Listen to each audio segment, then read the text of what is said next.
Russian Afghanistan سے جا رہے تھے جی تو اس وقت پوری دنیا میں ایک آزادی کی لہر دوڑائی تھی کہ آزادی ملے گی، جو بھی قوم آزادی جدوجہد کرے گی اسے آزادی ملے گی.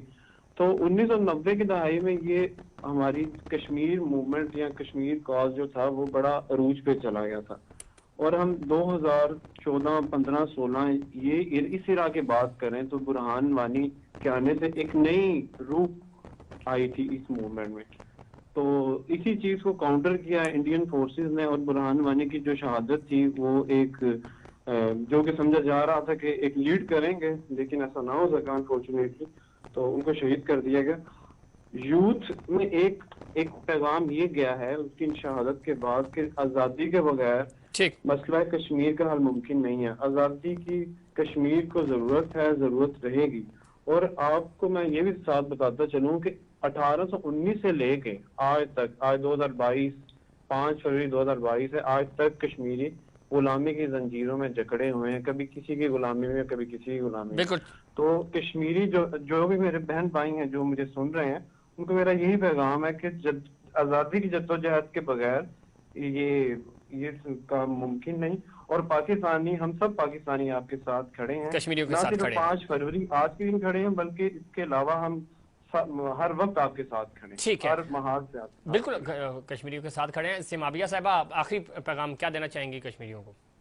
ظفیر، میں آپ کو میسج یہی دینا چاہوں گی کہ دیکھیں اس وقت جو وقت کی ضرورت ہے نا وہ یہ ہے کہ ہم نے اگر دنیا تک اپنا پیغام پہنچانا ہے تو فار دیٹ ہمیں اپنا جو انٹرنیشنل میڈیا ہے اس کو انوالو کرنا پڑے گا، اس کو انگیج کرنا پڑے گا. ٹھیک ہے، we have to do that. اس کے علاوہ جو ہے ہمارے پاس جو ہے کوئی طریقہ نہیں ہے، کیونکہ جیسے آپ نے پہلے خود بات کی ہے کہ وہاں پہ ہر طرح کا جو ہے نا وہ ختم کر دیا گیا ہے کنیکشن. ٹھیک ہے، آپ ان سے کانٹیکٹ نہیں کر سکتے وہاں پہ جو ہے آکوپائڈ کشمیر میں. تو اس لیے ہمیں انٹرنیشنل میڈیا کو اس میں انگیج کرنے کی ضرورت ہے. سیکنڈلی، ہمیں جو ہے جو ہمارے پاس اپنے ڈیجیٹل جتنے بھی جو ہے پلیٹ فارمز موجود ہیں، جیسے کہ ٹویٹر ہے، جیسے کہ ہمارا جو ہے فیس بک ہے، ان کے تھرو جو ہے ہمیں ایز اے نیشن ہمیں جو ہے وہ میسیجز اور جو ہے ان کے لیے ٹرینڈز اور وہ کرنا پڑے گا کہ تاکہ جو ہے ہم دنیا تک یہ میسج پہنچا سکیں.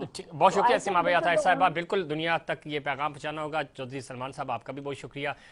کشمیریوں کی آواز ہم بن سکتے ہیں، اور ہر شخص نے اپنے حصے کا کنٹریبیوٹ کرنا ہے. تھوڑا سا کنٹریبیوشن بھی آپ کا کشمیریوں کی آواز بن سکتا ہے، ڈیجیٹل پلیٹ فارم کے ذریعے، ورک شاپس کے ذریعے، سیمینارز کے ذریعے.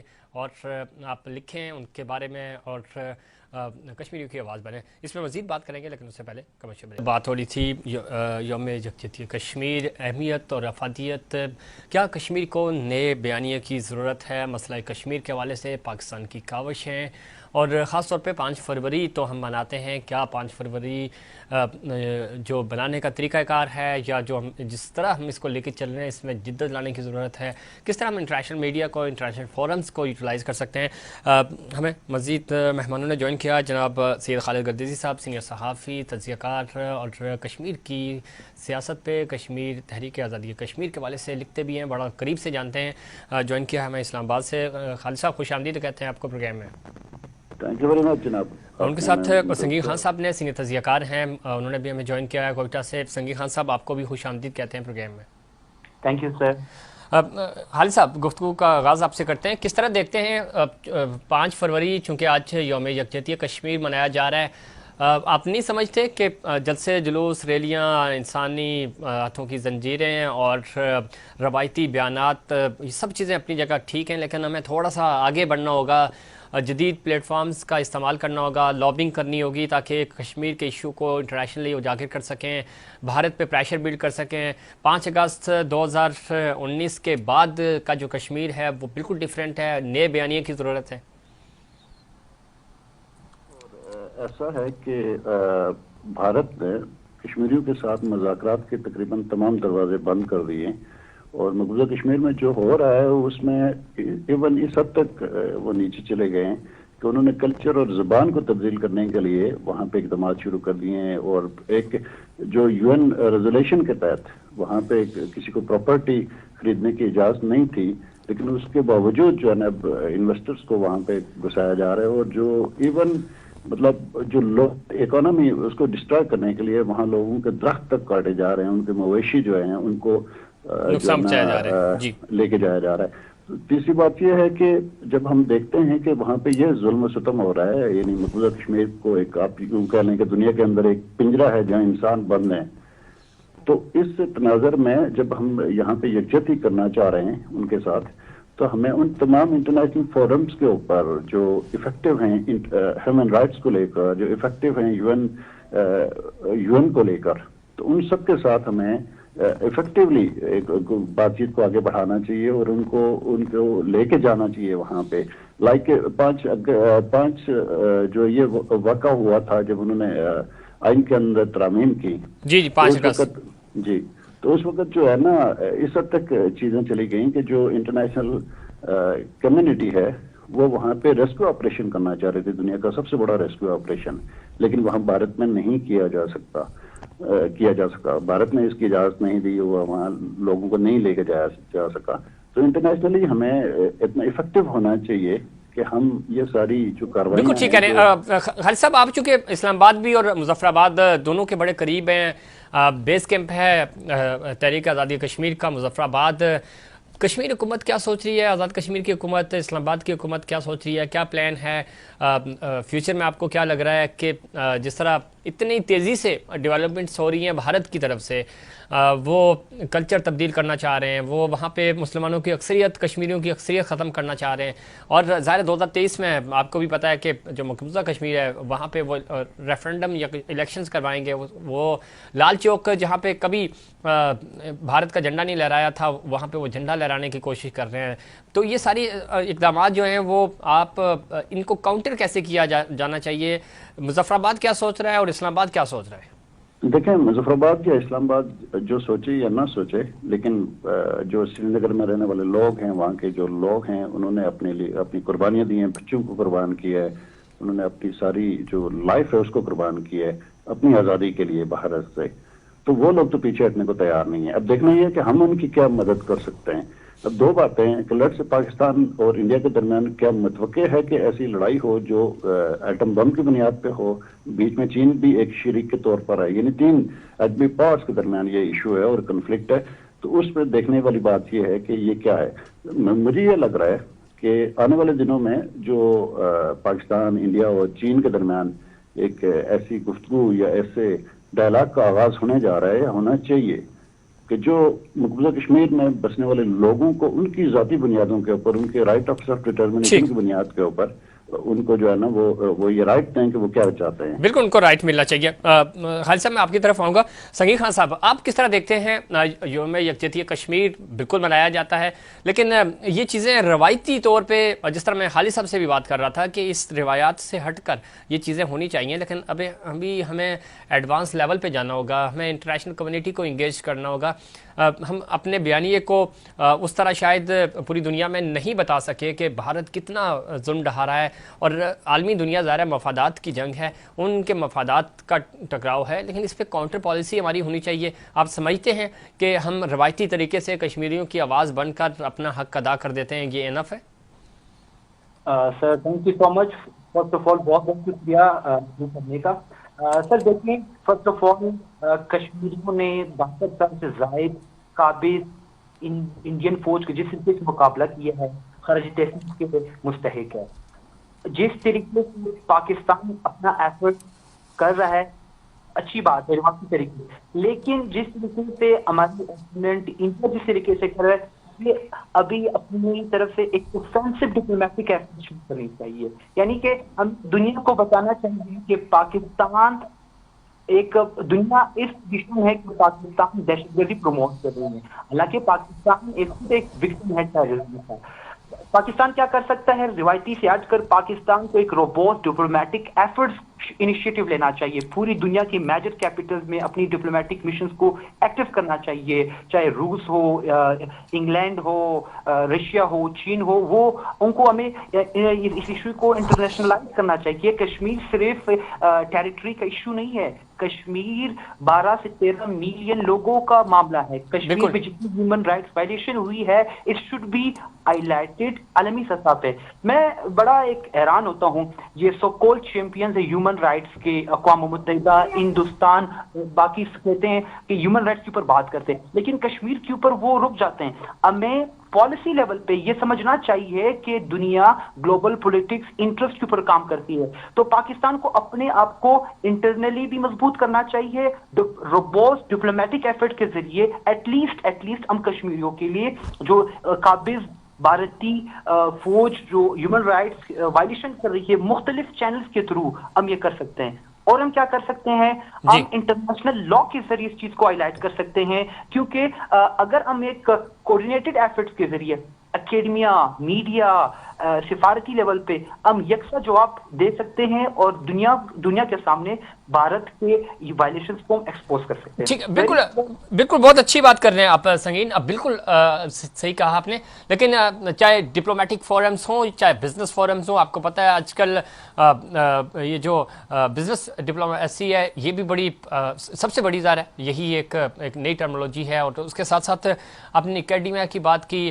ہمارے اوورسیز پاکستانی ہیں, ہمارے اپنے جو کونسل خانے ہیں, ان جگہوں کو بھی جہاں جہاں پہ ہمارے کونسلیٹس بیٹھے ہوئے ہیں ان کو بھی ہم یوٹیلائز نہیں کر پا رہے. وہ پالیسی ہماری جو اسلام آباد کی ہونی چاہیے ٹورڈز انٹرنیشنل فورمز وہ بہت ویک ہے. ایک آدھ اسپیچ ہمیں ملی پرائم منسٹر صاحب کی جس نے تھوڑا سا ماحول بنایا پوری دنیا میں, اس مومنٹم کو بھی ہم نہیں دوبارہ سے بحال کر سکے. تو آپ نہیں سمجھتے کہ نئے سرے سے ہمیں اس پالیسی کو مرتب کرنا ہوگا اور خاص طور پہ ینگ جنریشن کو, اور جو فریش گریجویٹس ہیں ہمارے پاس, پڑھے لکھے لوگ ہیں جو انٹرنیشنل فورمز کو سمجھتے بھی ہیں, جو انگلش اردو اور دوسری زبانوں پہ عبور رکھتے ہیں, ان لوگوں کو انوالو کرنا ہوگا تاکہ صحیح طرح سے پاکستان کا کشمیر کا جو میسیج ہے پوری دنیا تک پہنچ سکے. اور آپ نے بڑا امپورٹنٹ نقطہ اٹھایا کہ لیگل انٹرنیشنل لا کیا کہتا ہے آزادی کے حوالے سے, کشمیریوں کے حوالے سے. اور 1948 میں جو ہماری قرارداد اقوام متحدہ میں موجود ہے اس کے بعد بھی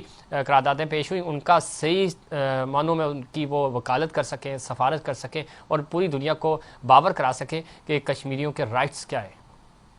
بالکل سر, درست فرمایا. دراصل میں پرائیورٹی انسان کو ڈیفائن کرتی ہے, ویئر ڈز وی اسٹینڈ. جب 5 اگست 2019 کے بعد انڈیا نے جو آرٹیکل 370 اینڈ 35 الفا کو ایبروگیٹ کیا, جتنی ریسرچ جتنا کشمیر کے اوپر فورن میڈیا نے, CNN نے, BBC نے, نیو یارک ٹائمز نے, واشنگٹن پوسٹ نے کشمیر کے اوپر لکھا, کاش ہماری میڈیا یا ہمارے باقی انٹلیکچوئلز بھی اس چیز کو ہائی لائٹ کرتے. تو مطلب اٹ ریلی ڈیفائنس کہ ہم کام پہ کریں, ہماری پرائیورٹی. بالکل آپ نے بہت درست بات کی کہ ہمیں مختلف اکیڈمیا کے ذریعے اپنی جو ہماری پاکستانی ڈائسپورا موجود ہے, مطلب جو میجر کیپٹلز میں یا گلف میں, ان کو ہم ایکٹیویٹ کر سکتے ہیں کہ ہم کام پہ کریں. کشمیر کے ایشو کو, کشمیر کے کاز کو ہم ایز اے ٹیریٹری سے ہٹ کر ایک ہیومن رائٹس کا ایک ایشو ہے. تو as a whole Pakistani diaspora کو ہم ایکٹیو کریں, ایک بڑے افیکٹو ذریعے سے ہم کافی حد تک اس چیز کو ہائی لائٹ کر سکتے ہیں. سیکنڈلی, کشمیر ایشو کو جب ہم 5 فیبروری کو ایز اے سولیڈیریٹی ڈے کے طور پر مناتے ہیں, اچھی بات ہے, لیکن سیمینارز, کانفرنسز, ورک شاپ سے ہٹ کر ہمیں پریکٹیکل شو کرنا ہوگا کہ واقعی کہ پاکستان مطلب سفارتی سطح پہ, سیاسی سطح پہ اور اخلاقی سطح پہ کشمیر کو سپورٹ کرتا ہے. لیکن اب ہمیں کنسسٹنٹ اپروچ دکھانی ہے کہ پاکستان کشمیر کے لیے کچھ کر رہا ہے اور کشمیر بھی پاکستان کی طرف دیکھ رہے ہیں. ٹھیک ہے, جی بالکل سنگین. اب آپ صحیح کہہ رہے تھے. خالد صاحب آپ کس طرح دیکھتے ہیں پچھلے دنوں جو بات ہو رہی تھی کشمیر ڈیسک بننا چاہیے, کشمیریوں کو فرنٹ سے لیڈ کرنا چاہیے, راجہ فاروق حیدر صاحب جب پرائم منسٹر تھے آزاد کشمیر کے, وہ بڑا اس پہ ایکٹیولی, اور ظاہر ان کے دور میں یہ واقعہ بھی ہوا تھا, اس پہ کتنا کام ہوا؟ آپ کو لگتا ہے کہ جو ہمارے جتنے بھی ڈپلومیٹک افیئرس کو دیکھ رہے ہیں لوگ, اور خاص طور پہ فارن آفس اس پہ کوئی کام کر رہا ہے, اور جو ہمارے سفارت خانے دنیا بھر میں موجود ہیں وہاں پہ کوئی کشمیر ڈیسک بنایا جا رہا ہے یا اس پالیسی پہ کوئی کام ہو رہا ہے امریکہ میں؟ اور آپ دیکھ رہے ہیں کہ انڈیا کس طرح لابنگ کر رہا ہے ان کے خلاف, اور ان کے خلاف پروپیگنڈا کیا جا رہا ہے. تو اس طرح جو باقی ہمارے ڈیسک ہیں, باقی جو ہمارے سفارت خانے ہیں, وہاں پہ بھی بڑی تیزی سے کام ہو رہا ہے ان سارے معاملات کے اوپر. اور جو جس طرح یہ بھائی کہہ رہے تھے کہ ہمیں ڈائسپورا کو لے کر جو پاکستانی ڈائسپورا ہے اس کو افیکٹولی یوز کرنا چاہیے in terms of business, in terms of journalism, in terms of law, جو بھی پروفیشنل اٹیچمنٹس ہیں صحیح، تو وہ ہمیں بروئے کار لانی پڑیں گی دنیا کے جو ہے بڑے پارلیمنٹس کے اندر۔ دوسری بات یہ ہے کہ جب ہم دیکھتے ہیں کہ اب دنیا میں لڑائی پاسبل نہیں ہے، چونکہ سب کے پاس ایٹم بم موجود ہے، تو اس صورت میں اگر لڑائی ہوتی ہے تو پھر جو ہے نا کچھ بھی نہیں رہے گا۔ تو ان حالات میں ڈائلاگ ہی پاسبل ہے۔ ڈائلاگ میں سب سے بڑی چیز لابنگ ہوتی ہے، اور اب جب اپنی لابنگ اسٹرانگ کر لیتے ہیں تو جیسے میں پہلے کہہ رہا تھا کہ چین، انڈیا اور پاکستان کے درمیان جو ایک نیا معاہدہ ہونے جا رہا ہے یا ایک نیو ورلڈ آرڈر ہے جس کی بنیاد کے اوپر اگلی دنیا نے کھڑا ہونا ہے، تو اس کے لیے ضروری ہے کہ جو مقبوضہ کشمیر کا یہ جو قضیہ ہے اس کو پار کیا جائے، اس کو سیٹل کیا جائے، وہاں کے لوگوں کی خواہشات کے مطابق کیا جائے۔ جی، تو آپ کو لگتا ہے کشمیریوں کی خواہشات کے مطابق اس آر پار جو کشمیری ہیں ان کی خواہشات کے مطابق یہ معاملہ حل ہوگا، یا اسلام آباد اور دلی اور واشنگٹن یا شنگھائی کا جو معاملہ ہے انہی کے فیصلے ہوں گے اور وہی اس چیز کو انہی کی ترجیحات کی بنیاد پر کشمیر کا یہ فیصلہ چیز اگر سیٹل ہونا ہوتی تو اتنا طویل عرصہ لگ گیا۔ اگر کشمیریوں کی خواہشات کے مطابق وہ نہیں ہوگا، کوئی جو فیصلہ ان پہ امپلیمنٹ کرنے کی کوشش کی جائے گی تو وہ اس کو ریجیکٹ کر دیں گے۔ ریجیکٹ کرنے کی صورت میں مسئلہ تو پھر اسی طرح موجود رہے گا۔ سو دیٹ اسٹیک ہولڈر کے طور پر جس طرح راجہ فاروق حیدر صاحب نے کہا، جس آپ نے ذکر کیا، تو کشمیریوں کو اس کا حصہ بنانا پڑے گا اس ڈائلاگ کا۔ بالکل، اور کشمیری سر پہلا فریق ہی کشمیر ہے، کشمیری ہیں، اور انہی کو وہ جو بیس بنی تھی، اور خاص طور پہ راجہ فاروق حیدر صاحب بھی یہی کہہ رہے تھے کہ اصل فریق تو کشمیری ہے، سیکنڈ اور تھرڈ بھارت پاکستان ہو سکتے ہیں۔ سنگین، آپ کس طرح دیکھتے ہیں مسئلہ کشمیر کا حل؟ آپ کو کیا سمجھ آتا ہے کیسے ممکن ہوگا؟ اور جب اتنی مفادات، آج آپ کو پتہ ہے کہ اکانومی پوری دنیا کی کولیپس کر گئی ہے، لوگ مفادات کو ترجیح دے رہے ہیں، دشمن جو تھے وہ دوست بن گئے، اور ماحول بالکل پوری دنیا کا چینج ہو رہا ہے اور نئی ڈائنامکس بنتی ہوئی نظر آ رہی ہیں، اس پورے عمل میں کشمیر آپ کو کہاں نظر آ رہا ہے؟ دیکھیے سر، فرسٹ آف آل پہلی بات یہ ہے کہ کنسسٹنٹ پالیسی ایک رنگ ضرور لے آئے گی۔ کشمیریوں نے 72 سال سے زائد قربانیاں دی ہیں، اور مجھے امید ہے، اور کشمیری لوگ 72 سال سے زائد ہو چکے، قابض فوج کے سامنے آر نہیں بیٹھے ہیں، تو مجھے یقین ہے کہ اگر آج ہم امریکہ کو دیکھتے ہیں، دنیا کی بڑی ڈیموکریسی ہے، دنیا کی بڑی سی مطلب 300 سال سے زائد ہو چکی جمہوریت کو، وہ بھی ایک ٹائم ایک غلام گزرے تھے، ایک کالونی گزری تھی، لیکن انٹرنیشنل کمیونٹی کو، میجر پاورز کو ایک نہ ایک دن یہ سمجھنا ہوگا کہ یہ پاکستان اور ہندوستان کے درمیان ایک بٹر ایشو ہے، یہ ایک نیوکلیر فلیش پوائنٹ ہے، یہ یو ایس کے انٹرسٹ میں بھی ہے، میجر پاورز کے انٹرسٹ میں بھی ہے کہ کشمیر کو کشمیریوں کے وشز کے مطابق ریزالو کرایا جائے۔ اگر ایسا نہیں ہوگا تو یہ یو ایس کے اور میجر ممالک کے مفادات کی بھی منافی ہوگی۔ تو میرے خیال سے کشمیر جتنا 5 اگست کے بعد ہائی لائٹ ہوا ہے، جتنا سینسٹائز ہوا ہے، انٹرنیشنلائز ہوا ہے، عالمی سطح میں لوگوں کو پتا چلا ہے کہ کشمیری 72 سال سے زائد ہو چکے ہیں، 3 لاکھ سے زائد قربانیاں دی ہیں کشمیریوں نے، تو میرے خیال سے کشمیری بھی پاکستان کی طرف دیکھ رہے ہیں، اور پاکستان، مجھے امید ہے، اور پاکستان اپنے پرائم منسٹر عمران خان نے جس طریقے سے اقوام عالم کو جس طریقے سے اس ایشو کو سینسٹائز کیا ہے کہ کشمیر کو ہم صرف ٹیریٹری کے طور پہ نہ دیکھیں، ایک ہیومن رائٹس کا ایشو ہے، تو میرے خیال سے کشمیر جتنا لیٹ ہوتا جائے گا اتنے ہی جو نام نہاد کے ہیومن رائٹ کی چیمپئن ہیں ان کے اوپر ایک بہت بڑا کوسچن مارک ہے۔ بالکل ٹھیک ہے سنگین، آپ نے، اور اس میں کچھ شک نہیں کہ کشمیر صرف کشمیریوں نہیں، کشمیر انسانیت کا مسئلہ ہے، اور پوری دنیا کو کشمیریوں کے اس مسئلے کو حل کرنا ہوگا، فوکس کرنا ہوگا، اور کشمیر کے حوالے سے ایک نئے بیانیے کی ضرورت ہے، چونکہ 5 اگست کے بعد کا جو کشمیر ہے اس پہ بھارت آہستہ آہستہ مسلط ہوتا جا رہا ہے، جو کہ پہلے بھی زبردستی قابض تھا، اور اگر ہم نے اپنی لابنگ اور انٹرنیشنل فورمز کو صحیح طریقے سے استعمال نہ کیا